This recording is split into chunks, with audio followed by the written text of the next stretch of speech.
Did you know a simple fill can become a fully controlled plateau in Archicad? With Architerra, it's simple. Select it, then activate the plateau tool from the palette. Set the height, raise it to create terraces, outdoor spaces, or lookouts. Lower it for foundations, basements, or outdoor pools. Or slope it using exact slope values to create ramps and guide movement. Excavation and embankment are generated automatically with full control over slope angles and distances.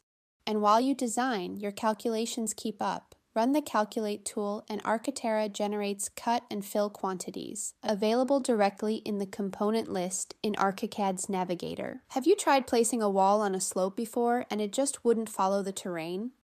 Draw a polyline.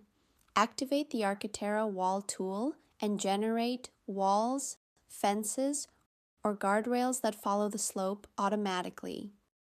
Were these Architerra tips helpful? Upgrade your terrain workflow and start using Architerra today. Discover more BIM solutions and add-ons at eptar.hu.